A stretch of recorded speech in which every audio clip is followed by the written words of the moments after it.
Oke, halo Sobat Pintar, kembali lagi bersama Kak Febi di acara sharing di rumah aja. Gimana untuk kabarnya Sobat Pintar? Semoga semuanya dalam keadaan baik ya. Tentunya jangan lupa untuk selalu patuhi protokol kesehatan. Nah, malam hari ini Kak Febri kembali dengan acara yang keren, selalu yang kalian tunggu-tunggu, apa itu Battle Pintar. Malam hari ini kita akan mempertemukan, kalau biasanya ortu versus anak, pada malam hari ini anak versus anak. Tentunya setiap anak punya pandangan masing-masing. Nah, pada malam hari ini kita akan bahas tema yaitu ikut bimbel versus belajar sendiri. Pasti sobat pintar di sini ada yang galau ya, sudah ikut bimbel atau mungkin ingin ikut bimbel atau bisa belajar nggak sih untuk sendiri aja. Nah, di malam hari ini kita akan kedatangan ya dua narasumber, ada satu dari siswi SMP, satu lagi dari siswi SMA yang nanti akan memberikan pandangannya seputar tentang ikut bimbel atau belajar cara sendiri. Dan tentunya juga akan ada fasilitator pada malam hari ini, seorang psikolog yang akan memberikan solusi atau mungkin titik tengah baiknya seperti apa sih dari perdebatan ini. Langsung aja kita kenalan dengan narasumber pertama kita, ada Kak Karina. Halo Kak Karina. Ya, selamat malam Sobat Pintar semua. Perkenalkan, nama aku Karina Cahya Ramadhani dari SMP Negeri 60 Jakarta Pusat. Wah, salam kenal nih. Dapat salam kenal Kak Karina dari Sobat Pintar. Ya. Dan narasumber kedua kita ada Kak Fitri. Halo Kak Fitri. Hai semuanya, Sobat Pintar. Kenalin, aku Fitri Lisdayanti, kelas 12 SMA Negeri 1 Kundur. Di Provinsi Kepulauan Riau. Kepulauan Riau. Kepulauan Riau. Jarang-jarang banget sih anak Kepulauan Riau ikut webinar besar gini gitu. Wah, ini perwakilan nih dari Kepulauan Riau nih Kak Fitri. Oke, dan nggak kalah seru narasumber kita yang terakhir dan fasilitator kita ada Kak Weni Hikmasyah Putri, MPSI. Halo Kak Weni. Halo, selamat malam Kak Febri dan semuanya penonton Aku Pintar. Salam kenal. Salam kenal juga Kak Weni. Dan Sobat Pintar, Kak Weni adalah seorang psikolog yang dari rumah konseling. Nah, nanti akan menjadi fasilitator pada Battle Pintar pada malam hari ini. Nah, sebelum kita beranjak tentang bahasan kita tentang bimbel maupun belajar sendiri, kenapa sih kita membahas tema hari ini? Dilansir dari theconversation.com, ternyata nih Sobat Pintar, lembaga belajar menjadi bagian tak terpisahkan dari dunia pendidikan di Indonesia sejak tahun 1970-an nih. Pada awalnya, bimbel memberikan layanan persiapan siswa jenjang SMA dengan metode drill untuk soal ujian untuk mengikuti seleksi masuk universitas perguruan tinggi negeri. Nah, untuk berkembangnya waktu di Indonesia sendiri sudah banyak banget ya, ratusan bahkan ribuan bimbel yang ada di daerah teman-teman masing-masing nih. Siapa tahu mungkin teman-teman juga pernah ikut bimbelnya, pasti kan banyak banget bimbel seperti itu. Nah, di sini kita akan memperdiskusikan ya, tentunya setiap orang punya pandangannya masing-masing, baik nanti dari sisi Kak Karina maupun Kak Fitri, tentang pandangannya apakah setuju nanti ikut bimbel atau bisa nggak sih sebagai individu kita belajar sendiri. Dan sebelum kita mulai, untuk Sobat Pintar tahu bahwasanya Aku Pintar juga bersiap untuk menyamani Sobat Pintar dengan belajar di rumah dengan aplikasi Aku Pintar, baik untuk menemukan jurusan, mencari kampus, belajar, tryout, dan yang lain sebagainya. Jadi ini ada beberapa pertanyaan nih Kak Karina, dan monggo nanti dijawab sesuai dengan preferensinya masing-masing. Nah, menurut Kak Karina dan Kak Fitri, pandangan mengenai belajar sendiri atau ikut bimbel, dari Kak Karina maupun Kak Fitri lebih prefer kemana? Belajar sendiri atau ikut bimbel? Kalau menurut aku sih ya itu lebih ke bimbel. Karena kan kalau bimbel yang offline itu semacam les bareng ya, bareng-bareng sama yang lain gitu, rame-rame. Jadi kalau misalnya di salah satu atau beberapa mata pelajaran ada yang nggak kita pahami gitu, kita bisa langsung saling tukar pendapat sama teman-teman yang lain juga, terus juga bisa langsung tanya ke gurunya gitu. Terus juga kalau di bimbel online pun sama, kita bisa langsung interaksi sama gurunya, jadi dapat pemahaman yang lebih gitu. Terus dan satu lagi, kalau di sekolah itu kan biasanya kayak ada rumus-rumus yang nggak kita pahami gitu ya, misalnya kayak Oh, cara singkatnya gitu ya? kalau di sekolah itu kan, ada rumus-rumus yang biasanya nggak kita pahami nih, kayak misalnya rumus matematika. Nah kadang, di sekolah itu kita dikasih tahu rumus A nih, tapi kita nggak ngerti gimana cara ngerjainnya. Nah bisa jadi kan di tempat les itu, nanti kita dikasih pemahaman lebih, terus dikasih rumus yang simpel juga, dan akhirnya kita juga paham gimana cara ngerjain si, rumus itu, pelajaran pelajaran itu. Jadi ya itulah alasannya, harus ikut bimbel, Karena menurut aku kayak, bimbel tuh bisa mempermudah proses pembelajaran, gitu sih Kak kalau menurut aku. Oke, kalau dari Karina sendiri lebih prefer untuk belajar di bimbel ya, karena tentunya ada materi tambahan atau sesuatu yang mungkin belum diajarkan di sekolah sehingga bisa lebih mudah dipahami, begitu ya? Ya, iya Kak, dapat materi tambahan juga gitu. Kalau dari Fitri sendiri gimana sih menurut kamu? Apalagi sekarang sudah kelas 12 ya? Habis ini Heeh. mau masuk ke kampus nih. Kalau menurut kamu gimana? Lebih prefer untuk belajar sendiri dengan mungkin ada tools-tools yang lain atau mungkin pakai platform online atau bisa dengan bimbel yang tatap muka atau seperti apa? Kalau dari Fitri. Sebenarnya Fitri ada dua pandangan ya Kak. Jadi kita awali dengan pengertian bimbelnya dulu nih. Kalau menurut Fitri, bimbel itu merupakan suatu metode belajar dengan bergantung kepada suatu lembaga dan kemudian lembaga tersebut menyediakan materi atau bahkan materi bonus seperti soal-soal UTBK, bahkan TO-TO gratis dan lain-lain. Dan bimbel merupakan suatu metode pembelajaran yang berbayar. Nah, kalau Fitri di sini mendukung belajar mandiri. Kenapa belajar mandiri? Karena membuat kita lebih terampil dalam memanajemen waktu kita. Selain itu, kita dapat mengembangkan keahlian dan pengetahuan yang diawali dengan inisiatif diri kita sendiri dan perencanaan belajar yang dilakukan oleh diri kita sendiri. Sehingga kita sebagai siswa juga lebih mandiri. Nah, selain itu kan karena kita belajar sendiri, kita jadi nggak ada tuh buat setiap bulannya untuk membayar bimbel gitu. Oh, oke oke oke. Kalau dari sisi Fitri ini punya pandangannya sendiri nih ya, Sobat Pintar, bahwa dia lebih ini ya prefer untuk belajar sendiri karena melatih kemandirian, begitu ya, Fitri. Bener Kak, Dan nyaman untuk belajar sendiri. nyaman banget Kak. Oke. Nah, ini mungkin ada dua pandangan yang berbeda. Boleh nih kita konsul sama Kak Weni. Kak Weni, kalau menurut Kak Weni dari dua pandangan yang berbeda ini, menurut Kak Weni apakah wajar atau mungkin sebenarnya semuanya ya sah-sah aja kayak gitu? Baik Kak Febri, menarik banget nih ya pendapat dari Karina dan Fitri ya dengan kebutuhan dan pengalamannya masing-masing ya. Kalau tadi kau ini dengar ya, Fitri sampai menjelaskan bimbel itu apa sih, bergantung sama lembaga. Kau ini sendiri sebenarnya adalah anak bimbel dan pernah menjadi guru bimbel. Jadi kau ini punya experience sendiri, pengalaman dulu ketika anak bimbel, apa sih yang kau ini dapat? Memang ada banyak fasilitas ya. Pertama diajarkan tadi ya kayak Fitri bilang ada rumus-rumus singkat ya, yang mungkin ternyata trik itu tidak diajarkan oleh guru di sekolah. Kenapa? Karena guru mengajarkan konsep ya. Jadi cara cepat itu memang kekhasannya bimbel ya. Hal sesuatu yang mungkin guru tidak ajarkan. Tapi menurut kau ini dari sudut pandang psikologi pendidikan dan proses belajar, kalau kita mau belajar cara cepat, kita harus paham konsepnya dulu gitu. Jadi banyak mungkin akhirnya bimbel itu tidak efektif, anak-anak cuma tahu belajar cara cepat tapi tidak paham konsep. Jadi kalau adik-adik mau ngambil manfaat dari bimbel nih dengan banyak penawaran rumus-rumus cepat atau cara cepat, syaratnya satu, paham konsep dasarnya dulu. Dan itu mungkin sumbernya dari sekolah gitu ya. Karena kalau nggak paham sumber dasarnya nih Kak Febri, akhirnya ini menjadi hutang pembelajaran nanti gitu. Pas sudah lulus, tadi kemarin belajar apa aja sih? Kok bisa ngerjain soalnya sih gitu. Kau ini punya pengalaman dulu pernah ngerjain soal integral matematika. Itu paling susah banget. Tapi kau ini bisa berkat di bimbel. Kenapa? Ternyata kau ini hafal. Begitu soalnya dirubah, kau ini nggak bisa lagi ya. Jadi itu akibatnya ya. Efektifnya memang akhirnya bisa. Tapi makanya syaratnya kalau kita mau mengambil manfaat dengan rumus-rumus cepat dan cara-cara menghafal cepat, konsep dasarnya harus dikuasain dulu. Terus tadi kalau kau ini dengar pendapatnya Fitri, menarik banget ya. Hemat biaya ya. Uangnya bisa dipakai buat apa? Buat hangout mungkin ya, gitu ya Fit ya. Dengan biaya yang lumayan pastinya. Tapi kembali lagi ternyata kita punya gaya belajar yang berbeda dan kebutuhan yang berbeda ya. Kalau di sekolah kan pembelajaran kita secara klasikal. Kadangkala ada karakteristik pembelajar tertentu yang dia butuh individual. Nah, individual ini ternyata tidak terfasilitasi nih Kak Febri di sekolah, karena guru kan punya waktu yang terbatas dengan jumlah satu kelas berapa? 20 bahkan sampai 40 ya.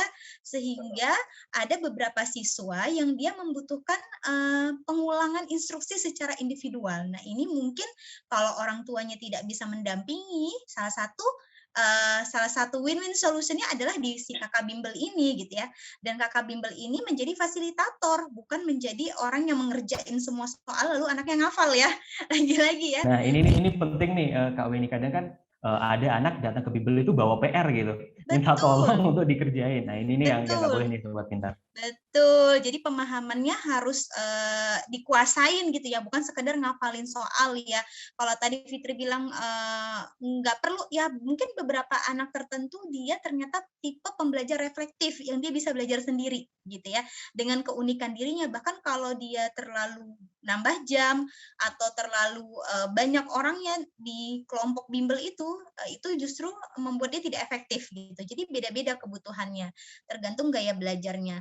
Kalau anak yang mungkin tidak membutuhkan bimbel itu, pertama mungkin secara kemampuan dia cukup menguasai.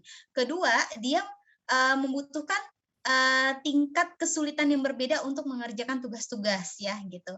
Ketiga, bisa jadi akses bimbelnya memang nggak ada ya mungkin nggak ada pilihan, ya udah belajar mandirinya lebih digiatin gitu ya. Intinya apapun pilihan adik-adik, tentunya dengan memahami kebutuhannya apa sih, dan bimbel itu sendiri kan menawarkan banyak banget menu ya Kak Febri ya. Betul, Nah, betul. menu ini harus kita pahami sesuai nggak kebutuhan kita. Jangan asal ikut tren nih. Ih keren, ada bimbel online, tapi nggak tahu itu saya butuhnya apa ya di sana ya gitu ya. Nah, itu yang paling penting sih Kak Febri. Nah, setuju banget nih sama Kak Weni. Penting banget kita memahami gaya belajar kita. Apakah dengan mendengarkan, dengan visual, atau kinestetik seperti itu. Nah, Sobat Pintar, bagi yang kalian masih bingung dengan gaya belajar kalian seperti apa, tenang aja. Secara gratis, Aku Pintar bantu kalian di aplikasi Aku Pintar. Ada loh namanya tes gaya belajar. Oke, untuk pertanyaan selanjutnya nih, thank you banget Kak Weni udah dibantu meluruskan bahwasanya sah-sah aja asal jangan dilupakan konsep dasarnya. Jangan sampai ke bimbel itu cuma naruh PR gitu ya, pulang membawa PR-nya sehingga kurang mendapat dasar kenapa dijawab seperti ini. Nanti kalau soalnya dirubah, nanti bingung seperti itu. Nah, buat Kak Karin sama Kak Fitri nih sebagai siswa ya yang mulai transisi ya Kak Karin mau ke SMA maupun setaranya, Kak Fitri juga katanya tadi juga mau lanjut ke perkuliahan. Nah, plus minusnya nih kalau mau ikut bimbel maupun belajar mandiri menurut kalian apa sih? Kak Karin boleh? Kalau dari plusnya bimbel itu kita lebih memahami dan mendalami materi yang belum kita pahami gitu.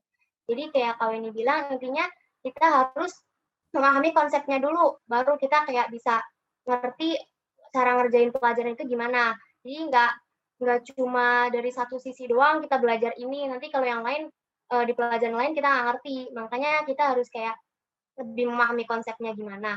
Tapi kalau untuk minusnya di les itu kadang kan sama juga kayak Kak Weni bilang nih, kalau offline itu bareng-bareng kan, biasanya kalau yang les bareng itu rame nih sama yang lain juga, sama teman-teman. Terus kadang juga nggak fokus, karena dari sebagian anak itu banyak yang lebih ke bercanda gitu. Jadi materi yang dibahas sama guru bimbel pun nggak ngerti, kita nggak paham jadinya gara-gara apa, keganggu sama suara-suara lain atau kayak bercanda-bercandaan lain gitu. Gitu aja sih, Kak. Oke, thank you untuk Karin. Untuk Karin sendiri pernah nggak mencoba untuk melakukan belajar secara mandiri gitu? Di luar Ya, tadi kan udah ikut bimbel ya? kalau mandiri yang belajar sendiri juga aku pernah. Kan apalagi di situasi kayak gini ya, kayak susah gitu buat belajar kelompok bareng gitu. Jadi walaupun pelajarannya susah pun aku kayak tetap nyari gimana nih cara jalan keluarnya biar aku bisa ngerjain soal-soal ini, bisa ngerjain materi-materi ini. Yaitu kayak dengan cara lihat YouTube, cari di Google gitu kan ada banyak tuh jawaban-jawabannya. Jadi kayak gitu. Oke, jadi walaupun belajarnya sendiri, tapi bukan berarti nggak ada temennya. Tapi maksudnya ada Ya, YouTube tadi, mungkin atau channel-channel yang lain, aplikasi mungkin, dan lain sebagainya. iya Wah, benar Kak. thank you Kak Karin. Kalau dari Kak Fitri sendiri, bagaimana sih menurut Kak Fitri plus minusnya belajar sendiri maupun di bimbel? Oke. Menurut Fitri ya, Kak, kalau plus minusnya sendiri di bimbel itu, kalau plusnya itu karena kan di bimbel ini kan kita biasanya terlibat oleh lebih dari satu orang. Jadi kan ada pengajar, ada teman-teman yang lain, jadi kan bisa mengutarakan pendapat masing-masing tuh. Nah, juga bisa mengoreksi bersama. Selain itu kan kalau di bimbel kita juga mungkin kita di bimbel melayani bimbingan yang mungkin tidak dapat didapatkan saat belajar sendiri, seperti menyediakan TO-TO gratis dan pembahasan soal yang mungkin tidak didapatkan dalam belajar sendiri. Nah, untuk belajar sendiri, plusnya kita bisa lebih disiplin dalam memanajemen waktu, seperti yang Fitri bilang di awal tadi, dan kita bebas menentukan waktu belajar yang fleksibelnya bagaimana. Untuk minusnya, kita kembali ke bimbel tadi, karena kita sendiri, jadi kita nggak tahu salah atau benarnya kita dalam membahas soal. Gitu sih. Kak Fitri, kayaknya tadi untuk belajar mandirinya sudah lumayan efektif ya. Mungkin boleh diceritain dong gimana sih cara belajar mandirinya dari sudut pandang Kak Fitri? Kalau Fitri paling penting itu bikin list ya, Kak. Bikin Ada list to-do list-nya ya dalam sehari? Ya, nah mungkin sih kadang-kadang kita punya janji yang tidak kita duga. Misalnya, besok rencananya nih jam 2 mau belajar. Ternyata kita pas di sekolah paginya disuruh guru buat kerja kelompok. Otomatis siangnya jam 2 kita janjian nih sama kelompok kita nih kan. Kita nggak jadi deh belajar. Nah, itu otomatis kita harus bisa dong. Kira-kira di jam berapa lagi nih kita yang nggak sibuk. Nah, kita gantikan ke situ gitu. Oke. Berarti di titik sini Kak Fitri sudah pada tahap bisa beradaptasi ya. Maksudnya ketika ada distraksi atau hal yang tiba-tiba masuk nih di jadwalnya Kak Fitri bisa langsung mencari mungkin jadwal lain atau mungkin menggunakan metode yang lain. Seperti itu ya Kak Fitri? Iya benar, Kak. Oke. Kak Weni boleh dong dikasih pandangan, sepertinya seru-seru nih dari Kak Fitri maupun dari Kak Karina. Ternyata dari sudut pandang mereka punya plus minusnya sendiri sih terkait belajar sendiri maupun pakai bimbel seperti itu. Kalau menurut Kak Weni sendiri, plus minusnya dengan belajar di bimbel itu seperti apa maupun belajar di rumah sendiri? Baik, menarik ya pendapatnya kakak-kakak dengan pengalamannya tadi ya. Kalau tadi kau ini dengar nih ada jawaban, kalau belajar sendiri kita lebih bisa mengatur, memanage waktu kita. Sebenarnya kan kalau di bimbel juga kita memanage waktu juga ya, kapan kita harus datang ke bimbel. Karena ada juga kan yang daftar bimbel tapi ngebolos gitu ya, godaannya juga bisa gitu kan. Jadi menurut kau ini baik itu belajar di rumah atau belajar di bimbel, itu sama-sama ada proses di siswa untuk dia mengatur jadwal belajarnya. Hanya mungkin kalau di bimbel ada komitmen udah bayar, sayang dong gitu ya. Tapi kalau kita nggak punya komitmen yang tinggi, orang tuanya udah daftarin ya mungkin aja ada yang akhirnya tetap ngebolos ya. Nah kalau kita belajar sendiri, karena kalau kita nggak belajar nggak ada konsekuensi apapun, misalnya nggak dikurangin uang jajan ya, nggak harus keluar uang, ya udah deh tiduran aja. Mungkin keinginan untuk melewatkan jam belajar yang udah kita buat schedule-nya itu mungkin lebih besar ya dibandingkan kita udah mendaftar di bimbel gitu ya. Terus plusnya apa? Nah, kalau belajar di bimbel itu kan dia tetap dalam kelompok nih Kak Febri, walaupun dia lebih kecil dari lingkup kelas. Jadi ada belajar kompetisi di situ. Nah, dalam proses belajar kadang-kala itu ada siswa yang dia butuh kompetisi. Kompetisi itu bukan sekedar untuk ranking-rankingan, tapi terpacu. Misalnya di salah satu bimbel itu ada yang memberikan kuis, ada tryout, itu kan ada skor. Nah, itu memotivasi untuk memperbaiki cara belajarnya. Dulu kau ini ngalamin juga tuh yang kayak gitu, tiap akhir pekan tryout, ada soal-soal. Nah, itu memotivasi akhirnya, oh saya skornya minggu ini berapa ya? Besok saya targetnya harus berapa ya? Gitu. Nah, kalau belajar sendiri, mungkin karena kita nggak ada kuis yang kita nggak bisa bikin kuisnya, paling kita nggak ada target sehingga ya udah sekedar memahami aja, kita nggak bisa mengevaluasi apa yang sudah kita pelajari secara mandiri tadi, kecuali mungkin hasilnya kelihatan di sekolah ya, gitu mungkin bedanya Kak Febri. Kalau di bimbel kan udah kelihatan tuh ada pengumumannya, nah itu biasanya jadi motivasi banget tuh untuk pengen deh namaku nanti masuk ke 5 besar gitu ya, ke 10 besar gitu ya, atau kelihatan terutama untuk bimbel-bimbel yang pada jenjang SMA yang mau ke perguruan tinggi ya, kan biasanya suka latihan tuh, tryout-nya berhasil lulus di universitas mana, rasanya kayak udah senang banget ya, sehingga kita punya goals yang jelas gitu. Nah, kalau kita belajar mandiri, mungkin hal seperti itu harus kita ciptakan dan kadang-kala itu nggak mudah karena kita mau bersaing sama siapa nih ya, kita nggak punya standar skor gitu ya, akhirnya kita harus bahas soal sendiri dan cuman tahu berdasarkan evaluasi pemahaman kita aja, gitu mungkin Kak Febri. Oke, thank you Kak Weni. Tentunya dari apa yang disampaikan oleh Kak Weni, baik itu belajar secara mandiri maupun pakai bimbel, punya plus minusnya masing-masing. Tinggal bagaimana kita bisa memanage diri kita sendiri. Termasuk kalaupun kita mau belajar secara sendiri, kita juga bisa kok bisa sesukses teman-teman yang ikut bimbel. Asalkan kita juga disiplin loh dengan target-target yang kita tetapkan. Seperti itu. Nah, thank you Kak Weni ya. Dan kayaknya aku mau tanya lagi nih ke Kak Karin sama Kak Fitri. Ini kan banyak banget ya sobat pintar di luar sana atau siapapun atau mungkin teman-teman kalian atau mungkin kalian sendiri mengeluh-elukan bahwasanya pokoknya harus belajar di bimbel deh karena nanti pasti bisa lolos ke sini, nanti bisa seperti ini. Apakah memang betul seunggul itu sehingga semua anak perlu ikut bimbel? Kalau dari ganti dulu deh dari Kak Fitri dulu. Kalau menurut Kak Fitri gimana? Kalau menurut Fitri, tidak juga ya Kak, karena juga banyak dari orang-orang yang mengikuti bimbel tetapi tidak masuk ke perguruan atau instansi yang mereka tuju. Semua kembali pada diri mereka masing-masing. Kembali kepada diri mereka masing-masing. Belajar sendiri maupun bimbel tergantung seberapa nyaman kita dalam memahami pembelajaran. Oke, kembali ke seberapa nyaman kita nangkepnya dengan belajar yang seperti apa. Itu mungkin yang jadi highlight dari Fitri. Kalau dari Karin, gimana nih menurut Karin? Oke, kalau menurut aku nih ya sama harus dari diri sendiri gitu, kayak harus memahami atau menghafal materi-materi atau teori-teori dulu, baru kita bisa paham. Karena bimbel itu juga banyak manfaatnya. Kita kayak bisa berinteraksi sama orang lain, terus bisa nambah penilaian atau dapat tambahan-tambahan materi yang belum kita pahami di sekolah gitu, terus kan. Terus juga pasti bakal dikasih penjelasan juga tuh sama guru bimbelnya. Jadi kan kayak kita dapat materi tambahan yang kayak itu bermanfaat banget bagi kita kan. Jadi kayak di awal lagi tuh manfaat dari bimbel itu ya bisa mempermudah proses pembelajaran. Itu menurut aku. Oke, thank you untuk Fitri.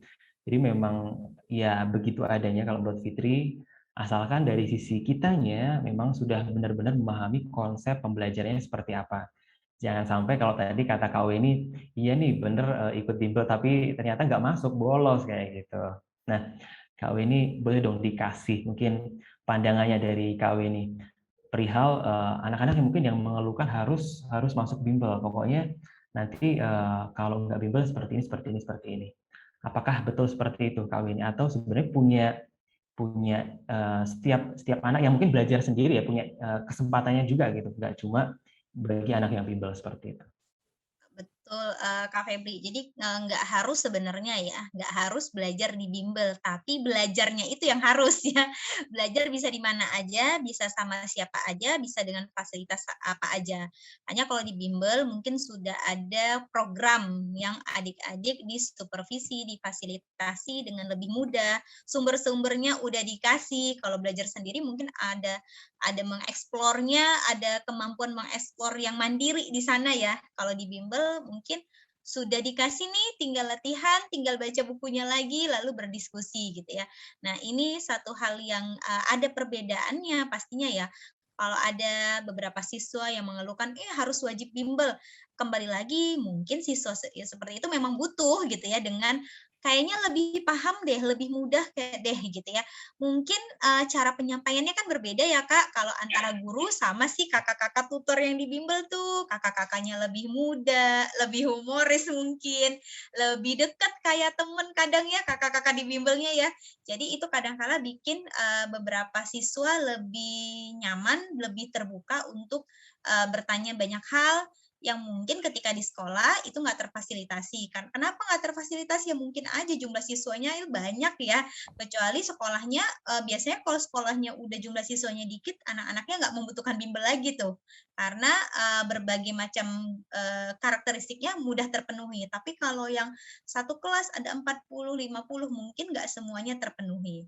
Terus ikut bimbel itu nggak boleh asal ikut tren, itu sih pesannya Kak Febri, dan bukan sekedar dipaksa orang tua ya gitu ya, tapi benar-benar tahu apa yang mau saya dapatkan dari bimbel itu, karena kan mengeluarkan uang lebih ya. Tapi kalau buat mungkin ada adik-adik di daerah yang di tempatnya nggak banyak bimbel-bimbel yang berkembang ya, nggak usah khawatir ya, sebenarnya sumber-sumber belajar itu banyak sih dari hal lain ya. Misalnya kita jadi lebih kreatif akhirnya mencari tahu informasi-informasi baru dan cara belajar yang efektif, lebih kenal diri kita sendiri gitu. Seperti itu mungkin Kak Febri. Oke, ini yang paling penting ya buat sobat pintar, jangan ikut-ikutan teman ya, karena ini teman-temanku pada ikut bimbel di sini langsung pada ikutan semua tanpa mengetahui cara belajar kalian itu seperti apa, potensi kalian seperti apa. Jadi pertama kali teman-teman harus mengetahui potensi diri kalian dulu ya, betul ya Kak Weni ya? Betul banget Kak Febri. Nah ini ada beberapa pertanyaan nih dari sobat pintar. Oh ini bukan pertanyaan, tapi pernyataan dari Bimang Toro Hasibuan. Oh, guru bimbelnya cantik banget, jadi ilmunya langsung bisa masuk. Wah ini modus nih, modus bonus. Ini ada yang tanya, ikut bimbel itu sifatnya lebih ke investasi atau enggak sih Kak? Karena katanya kalau di yang luar sana kan istilahnya dengan ikut bimbel dapat ilmu tambahan seperti itu. Nah itu kapan bisa disebut investasi ilmu yang kita dapatkan di bimbel ini, atau malah jatuhnya malah nggak terpakai seperti itu? Karena mungkin ada juga kan yang kurang ada niat, mungkin hanya sebatas ikut-ikutan seperti itu. Oke, Kak. Seperti yang tadi yang Fitri bilang, itu semua tergantung dari seberapa nyaman kita dalam memahami metode belajar kita. Kak. Nah, misalkan kalau kita nyamannya di bimbel, nah kemungkinan besar kita bakalan berinvestasi di sana. Karena itu yang bakal kita pakai buat kita mengikuti ujian-ujian atau tes-tes di suatu masuk ke perguruan atau instansi tertentu gitu. Bakal terpakai. Oke, thank you untuk Fitri. Mungkin ke Kak Weni dulu. Kak Weni boleh dong dibantu untuk meluruskan.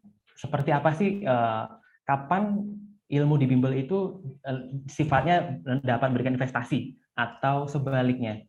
Jadi yang dinamakan investasi itu kan sesuatu yang kita keluarkan tapi nanti kita mendapatkan manfaat jangka panjangnya. Ilmu itu kan Betul. pasti ada jangka panjang manfaatnya ya Kak Febri ya. Kita Betul. belajar saat ini mengeluarkan uang tapi kita mendapatkan manfaatnya nanti kalau udah lulus masuk ke perguruan tinggi, itu kan satu manfaat jangka panjang ya tentunya yang kita dapatkan. Jadi selagi itu benar-benar sesuai dengan tujuan kita dan kita mendapatkan manfaat belajarnya, tentu itu bisa disebut investasi juga nih Kak Febri gitu ya, karena itu mendukung untuk mencapai prestasi kita dalam hal belajar. Tapi bisa juga ini nggak menjadi investasi ketika adik-adik ikut bimbel tapi nggak mendapatkan manfaat dari bimbel itu, karena bukan masalah bimbelnya yang nipu ya gitu ya, tapi kita nggak mengikuti proses bimbelnya dengan baik mungkin ya. Bisa jadi waktunya tadi kita nggak komitmen, terus kita tidak aktif menggunakan fasilitas-fasilitas yang sudah dihadirkan di bimbel, ya jadi akhirnya nggak mendapatkan investasi jangka panjangnya, ilmunya tadi itu nggak kepake apapun. Makanya kalau ada yang menyebutkan, oh kalau biar lulus perguruan tinggi harus ikut bimbel ya, ya kalau dia benar-benar belajar gitu ya, kalau dia ikut bimbel dia nggak menggunakan ilmu atau nggak mengasah dan melatih dirinya, ya dia nggak bisa juga lulus perguruan tinggi gitu. Jadi itu sebagai kendaraan ya mungkin ya yang akan mencapai ketujuan adik-adik untuk mencapai prestasi sesuai target, apakah itu masuk perguruan tinggi, memahami pembelajaran sampai menjadi ranking di kelas mungkin ya, masing-masing tergantung bagaimana memanfaatkan fasilitas dari si bimbel tersebut. Oke, sekali lagi kembali lagi ya buat sobat pintar, dia akan bisa menjadi investasi ketika kita bisa memaintainnya, memanagenya seperti itu dengan baik. Karena dengan seperti itu otomatis memang sobat pintar mendapatkan ilmu tambahan gitu. Nah ini Oh, ada yang tanya nih ke Kak Karina nih dari Novi Sarubejani. Karina, aku mau tanya bagaimana cara agar kita memahami soal-soal atau rumus-rumus yang sudah lama yang kita pernah kerjakan tapi lupa. Ini mungkin dia setipe nih dengan Karina. Atau mungkin dibantu mungkin dari Kak Fitri. Bagaimana sih untuk belajar secara mandiri ya?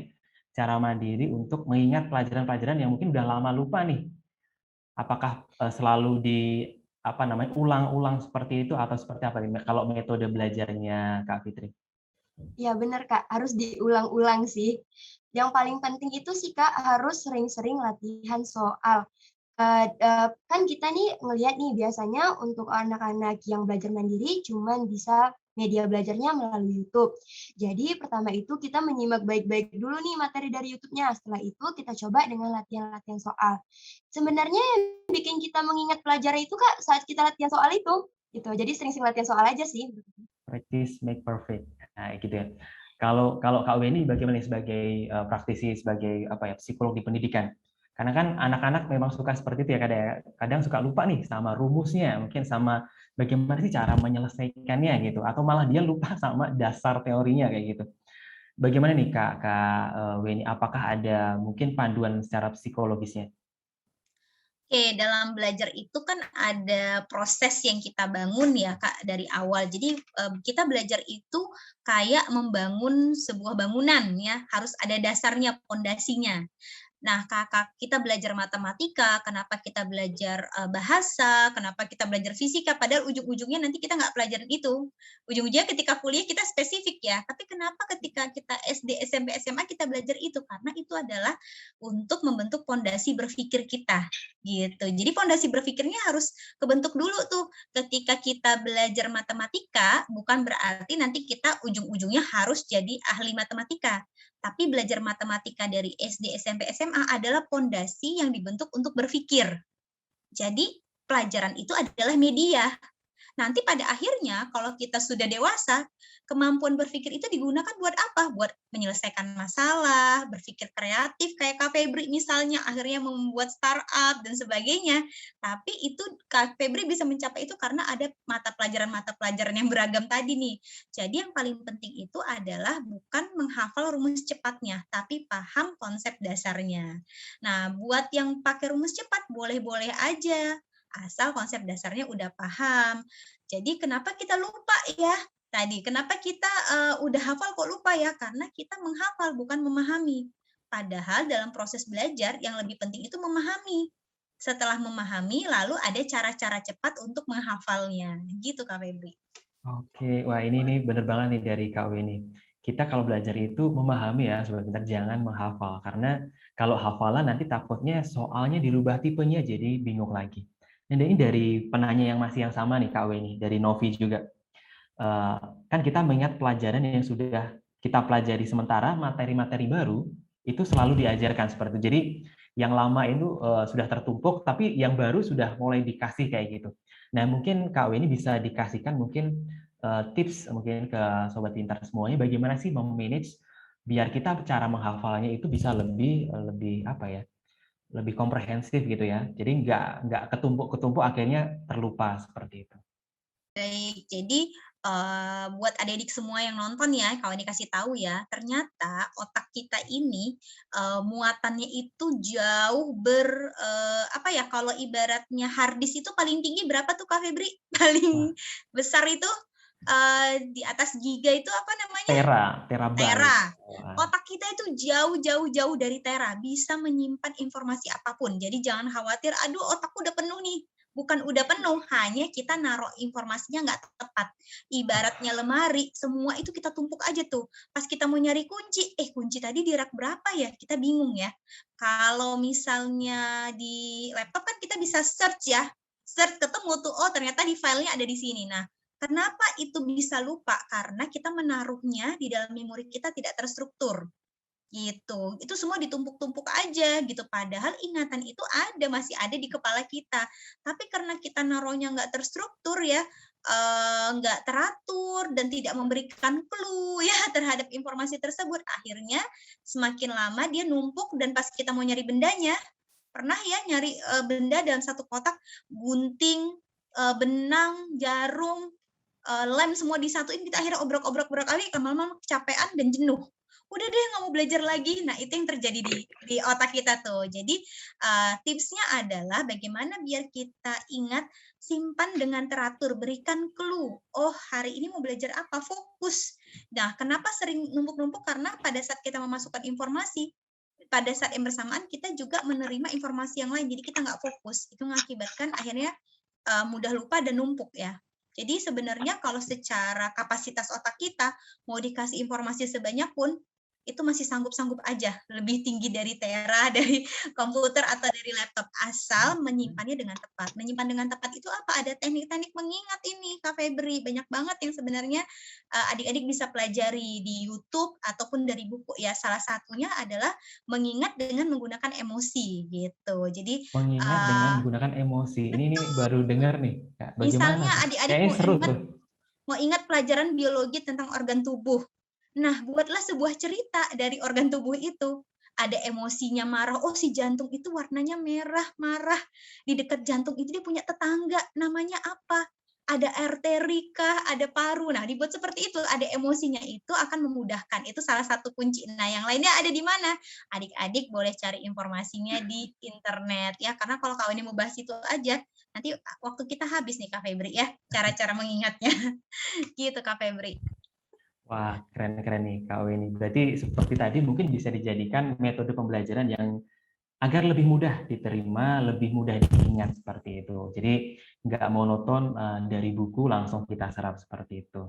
Nah nih, Kak Weni mungkin boleh nggak dikasih mungkin tips and tricks kepada Sobat Pintar di luar sana, baik yang dia pengennya belajar secara mandiri ditemani mungkin beberapa aplikasi atau mungkin video-video tontonan yang lainnya maupun yang bimbel, biar belajar mereka bisa lebih efektif. Oke, belajar itu adalah proses ketekunan ya, kesabaran, dan harus fokus gitu ya.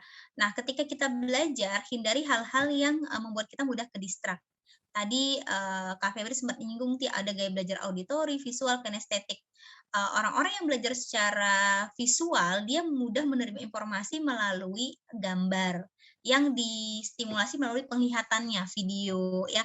Kalau adik-adik lagi belajar mau melihat gambar, maka kalau bisa di dalam ruangannya jangan terlalu banyak gambar yang lain, karena nanti bisa teralihkan. Jangan sampai materi yang sedang dipelajari itu ruangannya lebih heboh dari gambar-gambar yang ada di buku. Jadi akhirnya kita ngelamun ngeliat ruangannya, lihat poster idola kita gitu ya, terlalu besar dibandingkan buku. Itu akhirnya bikin nggak fokus tuh ya.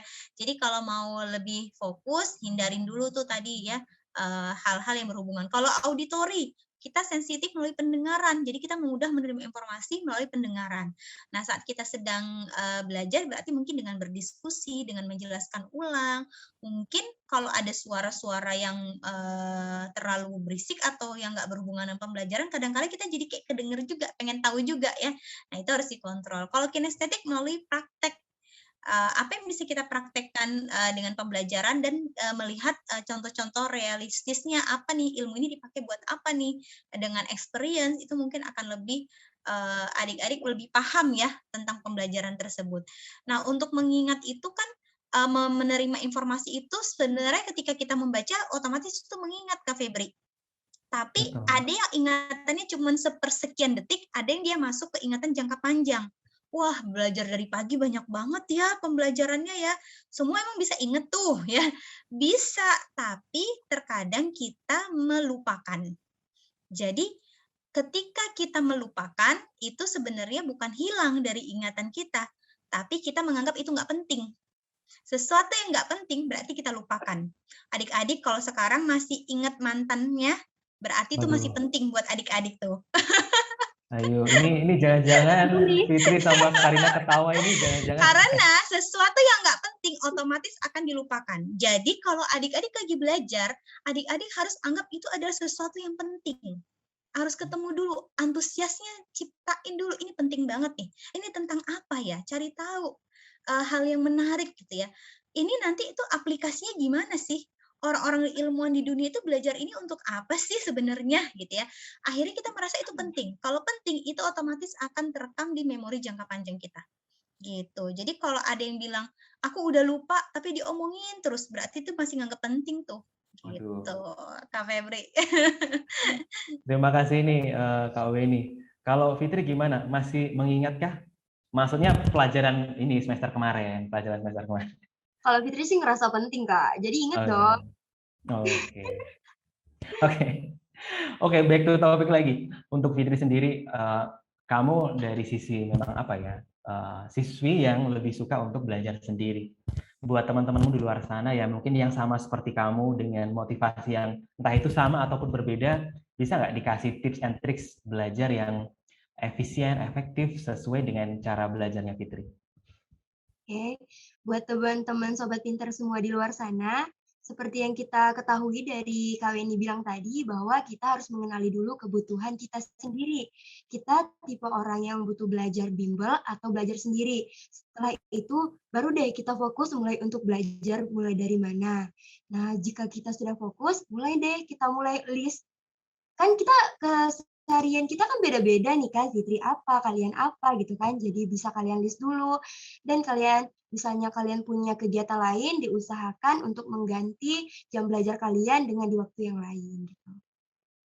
Oke, jadi bagaimana ini ya, Fitri, kalau dari sisi Fitri menyesuaikan diri dengan keadaan, dengan kemampuan, karakter, dan yang lain sebagainya. Oke, thank you Kak, Fitri. sama satu lagi, jangan terlalu memaksakan diri untuk paham materi di hari itu langsung gitu.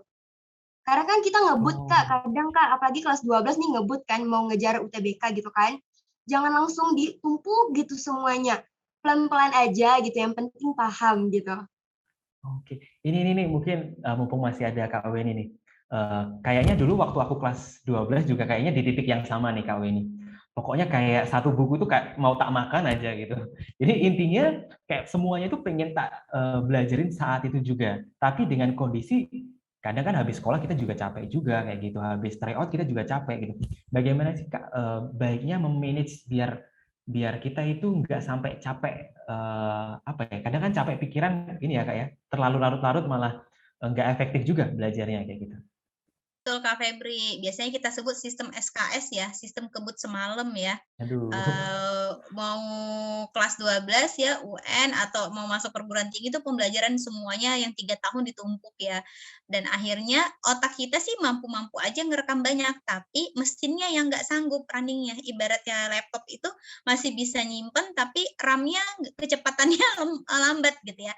Akhirnya tidak tersimpan, yang terjadi adalah jenuh. Kalau udah jenuh, akhirnya pengen jauh-jauh tuh dari pelajaran itu. Ngelihat buku soal yang tebel segini aja udah trauma, udah teriak, gitu ya. Jadi, dalam belajar kita perlu mengontrol, apa ya, memahami kebutuhan emosi kita ya, tidak belajar saat lelah ya. Tapi kan capek Kak, memang pulang sekolah ya kita boleh jedah kok, masa sih nggak boleh jedah ya? Jedah, tiap berapa menit atau ketika kita merasa lelah, kita coba minum dulu, lihat yang hijau-hijau, dengar suara yang dari alam. Nah, ini akan bikin kita rileks. Kalau kita rileks, kondisi otak kita tuh dalam kondisi yang tenang, dalam gelombang yang siap untuk menerima informasi baru ya. Jadi kalau kita capek tadi ya, aduh harus belajar nih ya dipaksain nih ya, udah nggak paham dipaksain malam itu juga ya. Saya setuju tadi sama pendapatnya Kak Fitri, jangan paksakan harus paham ya hari itu juga. Kenapa? Karena kadangkala itu baru muncul di latihan yang keberapa ya. Yang penting konsisten belajarnya, jangan karena nggak paham malam ini besok nyerah. Nah, itu yang akhirnya membuat kita nggak berproses ya. Hari ini membaca itu adalah berproses walaupun belum paham. Besok baca lagi. Pasti akan berproses lagi kita sampai akhirnya kita tahu, oh itu maksudnya. Nah, itu adalah proses yang dibentuk nih Kak Febri. Mau belajar apapun, semakin kita sering melakukan itu, maka di dalam saraf otak kita itu ada jaringan sel-sel sarafnya yang dia semakin cepat pergerakannya. Akhirnya nanti kita mau belajar hal baru apapun lebih cepat pahamnya. Karena udah terlatih kan tadi mengulang-ulang. Itu Kak Febri. Betul. Ini catatan buat sobat pintar, kalian boleh mengambil jeda, mengambil istirahat di tengah-tengah. Segala kesibukan kalian, sibuk rutinitas sekolah, ngerjain tugas, bimbel mungkin, persiapan tryout. Tapi jangan lupa jeda itu ada waktunya ya teman-teman ya. Kalau kebablasan, nanti malah nggak dapet apa yang ingin teman-teman perjuangkan seperti itu. Iya Kak Karina, jadi sebagai tadi kan Kak Karina lebih prefer untuk belajar secara ini ya, bimbel ya, dibantu oleh bimbel seperti itu. Dari Kak Karina sendiri, ada nggak sih tips and tricks biar belajar di bimbelnya itu lebih efektif dan efisien? Kalau pandangan aku sendiri ya, itu kita harus tetap, menghafal materi-materi yang dipelajarin di sekolah. Jadi kita kayak nggak harus mengandalkan bimbel terus nih, jadi kayak dari diri kita masing-masing itu, jadi, kita kayak nggak harus ngandelin bimbel. Kayak misal kalau misalnya kita bingung sama sebuah materi, kita kayak cari tahu sendiri dulu nih, gimana cara nyelesain materi tersebut. Tetap harus, menghafal teori-teori, materi, biar kita lebih paham, beberapa rumus lainnya, nggak cuma di satu rumus doang, gitu. Oke, terima kasih Kak Karina. Ini nih pesan bukan cuma buat yang ikut bimbel aja ya, tapi untuk semuanya. Bagaimana kita harus memahami dasaran suatu perhitungan, dasaran suatu materi. Sekali lagi, apa ya, belajar ini bukan cuma menghafal ya Sobat Pintar, tapi bagaimana kita bisa memahami, seperti itu. Dan kita sudah mendekati di penghujung acara ini, udah nggak terasa Sobat Pintar, kita udah mau berakhir sesi pada malam hari ini. Dan terima kasih sekali lagi buat para narasumber, Kak Karina, Kak Fitri, Kak Weni udah bercerita, sharing, memberikan pandangannya tentang baiknya, baik itu belajar secara bimbel maupun online. Tapi yang bisa kita ambil kesimpulan adalah dua-duanya nggak ada yang salah ya, semuanya benar sesuai dengan gaya belajarnya masing-masing tentunya. Yang salah adalah hanya yang ikut-ikutan. Jadi sekali lagi, sobat kita jangan ikut-ikutan dong, karena ini berkaitan dengan masa depan kalian. Entah nanti dipergunakan untuk bagaimana mencapai mungkin kampus favorit kalian ataupun mungkin pekerjaan favorit kalian seperti itu. Jadi sekali lagi untuk masa depan Sobat Pintar, besar harapannya Sobat Pintar juga menaruh perhatian yang besar di sini. Baik itu untuk belajar sendiri dengan bimbel maupun komparasinya. Jadi dua-duanya hybrid ya. Ya belajar sendiri juga iya, ikut bimbel juga iya seperti itu. Dan terima kasih juga buat Sobat Pintar yang sudah menyaksikan IG Live pada malam hari ini. Semoga acara ini membawa berkah, membawa manfaat buat Sobat Pintar di luar sana. Sekali lagi, tidak ada yang benar maupun salah terkait harus bimbel maupun belajar sendiri. Semua punya pandangannya masing-masing, sekali lagi sesuai dengan potensinya, gaya belajarnya masing-masing. Dan Sobat Pintar, Battle Pintar akan hadir kembali pada topik yang menarik tentunya di bulan selanjutnya, dengan narasumber juga yang nggak kalah menarik, nggak kalah kece pada malam hari ini. Jadi selalu stay tune di Instagram Aku Pintar. Terima kasih dan selamat malam Sobat Pintar.